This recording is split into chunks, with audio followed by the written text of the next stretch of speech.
আজকের গল্পটা পাহাড়ের অসাধারণ এক দৃশ্য দেখেই শুরু হয়। দেখা যায় উঁচু উঁচু পাহাড়ের দিকে কয়েকজন ক্লাইম্বার উঠে যাচ্ছে।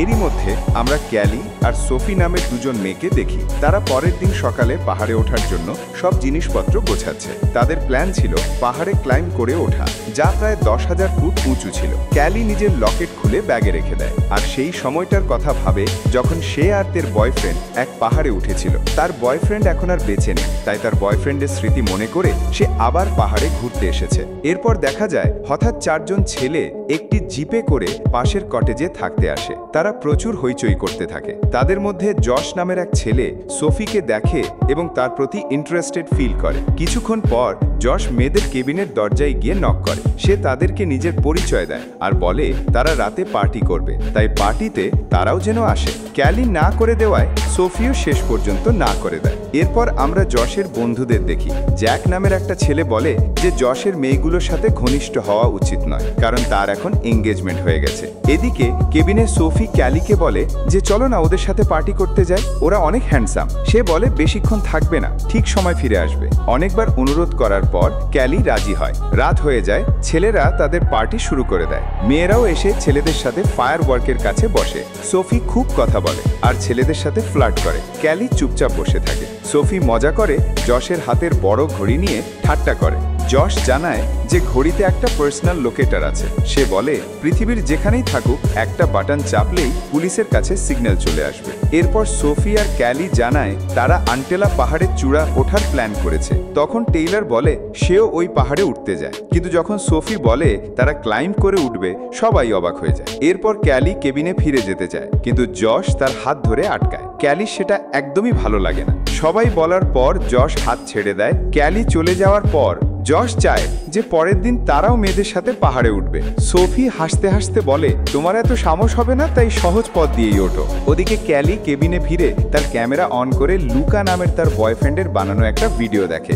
লুকা বলে এটা তার 5ম বার আর ক্যালির প্রথমবার আন্টেলায় ওঠা হচ্ছে। তখন এক ফ্ল্যাশব্যাকে দেখা যায় সোফি আর ক্যালি এক রক ক্লাইম্বিং জিমে যায়, যেখানে ক্যালি প্রথমবার লুকার সাথে দেখা করে। সবকিছু কল্পনা করতে করতে ক্যালির চোখে পানি চলে আসে। কান্না করতে করতে সে ঘুমিয়ে পড়ে। অন্যদিকে সোফি বেশি মদ খেয়ে জশের সাথে রোমান্স শুরু করে দেয়। যখন সোফি বাথরুমে যায়, জশও তার পিছু পিছু যায়। জশের বন্ধুরা তাকে বারণ করে আর তার ফিয়ন্সের কথা মনে করিয়ে দেয়। জশ বলে সে 40 বছর এক মেয়ের সাথে থাকতে চায় না। এটা বলে সোফির পিছনে যায়। সোফি ফিরে আসার সময় জশ জোর করে তার সাথে খারাপ আচরণ করতে শুরু করে। সোফি তাকে দূরে সরে যেতে বলে, কিন্তু জশ রেগে গিয়ে তার ওপর হামলা করে। সোফি চিৎকার করে জশের মুখে আঘাত করে। ছেলেরা তার চিৎকার শুনে দৌড়ে আসে আর জশকে সরিয়ে দেয়। সুযোগ পেয়ে সোফি দৌড়ে পালায়। ছেলেরা তার পেছন পেছন গিয়ে বোঝাতে যায় যেন কোনো পুলিশ কেস না করে, কিন্তু হাতাহাতির সময় সোফি পাহাড় থেকে নিচে পড়ে যায়। সে আঘাত পেলেও তখনও বেঁচে ছিল। ক্যালি সোফির আওয়াজে জেগে ওঠে। বাইরে গিয়ে দেখে আগুন নেভানো, আর সোফিও সেখানে নেই। এদিকে ছেলেরা সোফির চারপাশে দাঁড়িয়ে ভাবে এখন কি করবে। রে নামের এক ছেলে 911-এ কল করতে যায়, কিন্তু জশ বলে কেউ বিশ্বাস করবে না এটা দুর্ঘটনা, কারণ জশের মুখে আঁচড় আছে, জ্যাকের হাতে কামড়ের দাগ, আর সোফির নখের নিচে তাদের চামড়াও পাওয়া যাবে। জশ তাদের ভয় দেখায় আর বলে সোফিকে মেরে ফেলতে হবে, না হলে তাদের জীবন শেষ। তারপর সে বড় এক পাথর তুলে সোফির মাথায় মারে। তারপর জ্যাকের হাতে পাথর দিয়ে বলে তাকেও মারতে হবে। এরপর রের হাত ধরে রক্তে ভিজিয়ে দেয় যেন অপরাধে সবার নাম আসে। এরপর জশ বলে নখের নিচে সব মুছে ওকে নিচে ফেলে দাও, যেন মনে হয় মদ খেয়ে ওঠার চেষ্টা করছিল। এমন সময় ক্যালি ওদের দেখে ফেলে আর ভয় পেয়ে ক্যামেরা অন করে নেয়, কিন্তু সোফিকে নিচে ফেলার সময় ভয় চিৎকার করে উঠে। তখন ছেলেরা বুঝে যায় সে সেখানে আছে। জশ দেখে তার কাছে ক্যামেরা আছে আর সবাই তাড়াতাড়ি তাকে ধাওয়া করে। ক্যালি দৌড়ে জঙ্গলের দিকে লুকিয়ে পড়ে। ছেলেরা ভাগ হয়ে তাকে খুঁজতে থাকে। ক্যালি কেবিনের দিকে দৌড়ায় আর তার রের সাথে দেখা হয়, কিন্তু রে তাকে আটকায় না আর চলে যেতে দেয়। ক্যালি তাড়াতাড়ি নিজের ক্লাইম্বিং এর ব্যাগ নিয়ে অ্যান্টেলা পাহাড়ের দিকে রওনা হয়। সে ভাবে যে এভাবে সে ছেলেদের হাত থেকে বাঁচতে পারবে, কারণ তারা তার মতো দক্ষ ক্লাইম্বার না। এদিকে সকাল হয়ে যায় আর ক্যালি পাহাড়ে চড়তে শুরু করে। তখন ছেলেরা তার পেছনে চলে আসে। টেলরও পাহাড়ে ওঠা শুরু করে। যদিও ক্যালির মতো দ্রুত উঠতে পারে না, তবুও কয়েকবার তার কাছাকাছি চলে আসে।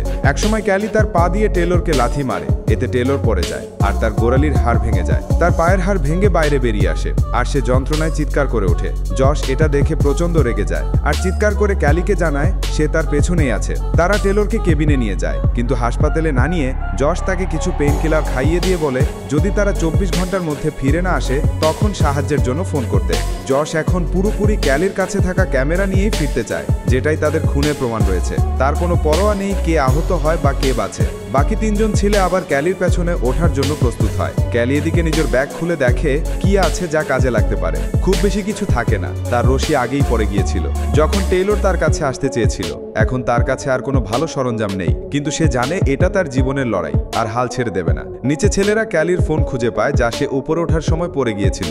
যশ ফোনটা তুলে নেয় আর বন্ধুদের বলে তারা উঠতে থাকুক, আর সে গ্লাভস আনতে কেবিনে যায়। রে আর জ্যাক কথা বলতে থাকে আর রে খুব অনুতপ্ত হয় তার করা কাজের জন্য। জ্যাক তাকে কে মনে করিয়ে দেয় তারা ছোটবেলা থেকেই বন্ধু। জ্যাক রেগে চুপ করে প্ল্যান মতো চলতে বলে। যশ দেরি করলে জ্যাক তার পেছনে যায় আর দেখে যশ তাড়াহুড়ো করে বেরোচ্ছে। যশ তাকে বকাবকি করে এখানে আবার আসার জন্য, আর তারা একসাথে ফিরে গিয়ে ক্যালির পেছনে চড়তে থাকে। ক্যালি নিজের মনকে শান্ত রাখতে লুকা বলা কথাগুলো মনে করতে থাকে। লুকা তাকে শিখিয়েছিল যে ক্লাইম্বিং হলো দাবা খেলার মতো, যেখানে শরীরের চেয়ে মনকে বেশি কাজে লাগাতে হয়। ক্যালি তার এই শিক্ষা মনে করে নিজের পথে এগিয়ে যেতে থাকে। সে একটি মানচিত্র বের করে সামনের রাস্তা দেখে, তখন দেখা যায় 3 জন ছেলের দূরত্ব এখন তার থেকে আর বেশি নেই, কারণ তাদের কাছে ভালো সরঞ্জাম আর গিয়ার আছে। এমন সময় ক্যালির হাতে একটা সাপ চলে আসে। সে ভয় শক্ত হয়ে যায় কিন্তু নড়ে না যতক্ষণ না সাপ চলে যায়। ক্যালির হাতে গ্লাভসও না থাকায় তার জন্য উপরে ওঠা আরো কঠিন হয়ে পড়ে। সে পানি খাওয়ার জন্য থামে, কিন্তু দুর্ভাগ্যবশত তার বোতল নিচে পড়ে যায়। একসময় সে উপরে একটা রশি দেখে যেটা তাকে পরের হ্যান্ডহোল্ড অবধি যেতে সাহায্য করতে পারে, কিন্তু সে রশি পর্যন্ত পৌঁছাতে পারে না। তখন সে নিজের ব্যাগের থেকে এক টুকরো তার বের করে সেটাকে রশি পর্যন্ত পৌঁছাতে ব্যবহার করে। এরপর সে রশিটা নিয়ে আরেকটু সামনে এগোয়। অন্যদিকে যশ আর তার বন্ধুরা সহজ পথ ধরে পাহাড়ে ওঠে ক্যালি চেয়ে বেশি দ্রুত উপরে পৌঁছায়। কিছুক্ষণ পর ক্যালি একটা পুরনো তাঁবুর কাছে পৌঁছে একটু রেস্ট নেয়। এদিকে যশ আর তার বন্ধুরা তার ঠিক ওপরে উঠে দাঁড়ায়। এখন ক্যালি না উপরে উঠতে পারে না নিচে যেতে পারে। যশ তখন তার দিকে একটা রশি ছুড়ে দিয়ে বলে ক্যামেরাটা বেঁধে দাও, আমরা তোমায় ছেড়ে দেব। ক্যালি তো বোকা নয়, সে রশিতে একটা গালি লিখে নোট বেঁধে দেয়, যা দেখে যশ আরো খেপে যায়। কোনো উপায় না দেখে ক্যালি ওই তাঁবুতে রাত কাটায়। ভেতরে সে কিছু জিনিস খুঁজে পায়, যার মধ্যে একটি ধারালো অস্ত্র থাকে যা সে পরে কাজে লাগানোর জন্য রেখে দেয়। সে যতটা সম্ভব তাঁবুটা ঠিকঠাক করে নেয় আর কিছুটা ঘুমিয়ে নেয়। এরপর ক্যালি আবার অতীতের কথা মনে করতে থাকে। এদিকে যশ পাথরে ভরা একটা ব্যাগ বানিয়ে সেটা নিচে ফেলে দেয়। ভাগ্যক্রমে ক্যালি বেঁচে যায়। বাইরে ঠান্ডা থাকায় সে আবার তাঁবুর মধ্যে ঢুকে যায়। এ সময় হঠাৎ জ্যাক দড়ি বেয়ে এসে তাঁবুতে ঢুকে তাকে জাগিয়ে দেয়। সে ক্যালির হাত ধরে ফেলে। তখন ক্যালি দ্রুত তার ধারালো ছুরি বের করে এবং জ্যাককে আঘাত করে। তারা দুজনেই তাঁবুর বাইরে পড়ে যায় এবং বাঁচার জন্য দড়ি ধরে ঝুলে থাকে। ওপরে থাকা রে আর জ্যাক দুজনকেই টেনে তোলার চেষ্টা করে, কিন্তু যশ যখন ক্যালির কাছে পৌঁছায় তখন সে ক্যালির লকেটটা ছিনিয়ে নেয় আর তার চুল ধরে ফেলে। সে মুহূর্তে ক্যালি জ্যাকের গায়ে ঢুকানো ছুরি বের করে, এরপর নিজের চুল কেটে ফেলে আর যশের হাত থেকে নিজেকে ছাড়িয়ে নেয়। সে পরে পাহাড়ের এক কোনায় বসে পড়ে। এখন তার সামনে আর কোনো রাস্তা নেই। রাতটা তাকে ঠান্ডায় কাঁপতে কাঁপতে কাটাতে হয়। তার ব্যাগে ক্যামেরাটা আছে, কিন্তু যশ ইতিমধ্যেই তার লকেট আর ফোন নিয়ে নিয়েছে। জ্যাকের এই অবস্থায় খুব কষ্ট হয়। সে ফোন করে সাহায্য চাইতে বলে। রে এতে রাজি হয়। যশ মেনে নেয় এবং ফোন করতে চলে যায়। কিন্তু রাতে যখন সবাই ঘুমোচ্ছিল, জ্যাক রেগে বলে যে তার মনে হচ্ছে যশ মিথ্যে বলেছে। সে মনে করে যশ আসলে ফোন করেনি, আর যখন কেবিনে গিয়েছিল তখন সম্ভবত টেলরকে মেরে ফেলেছে যাতে সে সাহায্যের জন্য ফোন না করতে পারে। তারা ঠিক যশের ঘড়িতে থাকা লোকেটও অন করবে, কিন্তু সেটা করতে গিয়ে ব্যর্থ হয়, কারণ যশ তখনও জেগেছিল।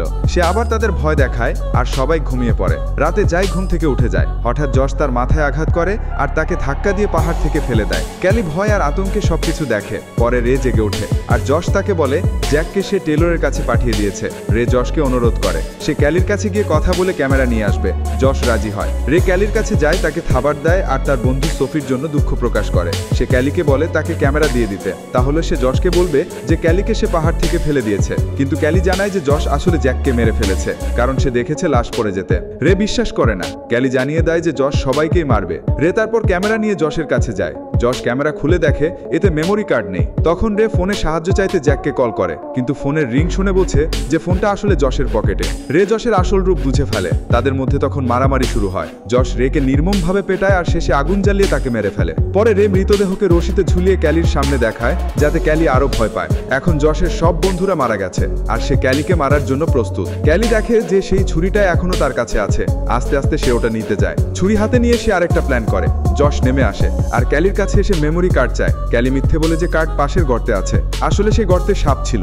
যশ সেখানে হাত ঢুকাতেই ভেতরে থাকা সাপটাকে কামড়ে দেয়। যশ রেগে গিয়ে ক্যালির উপর ঝাঁপিয়ে পড়ে। ক্যালিও তবু লড়াই চালিয়ে যায়। শেষমেশ সে যশকে কাবু করে ফেলে। যশ পাহাড়ের কিনারায় ঝুলতে থাকে আর তার শক্তি কমে যেতে থাকে। তখন ক্যালি তার লকেটটা যশের গলা থেকে খুলে নেয় আর যশের ঘড়ির লোকেটও অন করে দেয়। এরপর সে যশের হাতে পা রেখে চাপ দেয়, এতে যশের হাত ছুটে যায় আর সে নিজে পড়ে মারা যায়। সবশেষে ক্যালি শান্তির নিঃশ্বাস নেয়। এরপর ক্যালি পাহাড়ের চূড়ার দিকে ওঠে, সেই চূড়া যেখানে সে আর তার বয়ফ্রেন্ড লুকা একসাথে উঠতে চেয়েছিল। এরপর সূর্য ওঠে আর দূর থেকে হেলিকপ্টারের শব্দ শোনা যায়। আর এখানে আজকের সার্ভাইভাল গল্পটা শেষ হয়ে যায়। তো কেমন লাগলো আমাদের আজকের এই গল্পটা অবশ্যই কমেন্ট করে জানাবেন। আর নতুন কোনো গল্পের রেকমেন্ডেশন থাকলে সেটা আমাদের কমেন্ট বক্সে লিখে জানাতে পারেন। দেখা হবে নতুন কোনো গল্প নিয়ে নতুন কোনো সময়। সে অবধি ভালো থাকুন, সুস্থ থাকুন। আল্লাহ হাফেজ।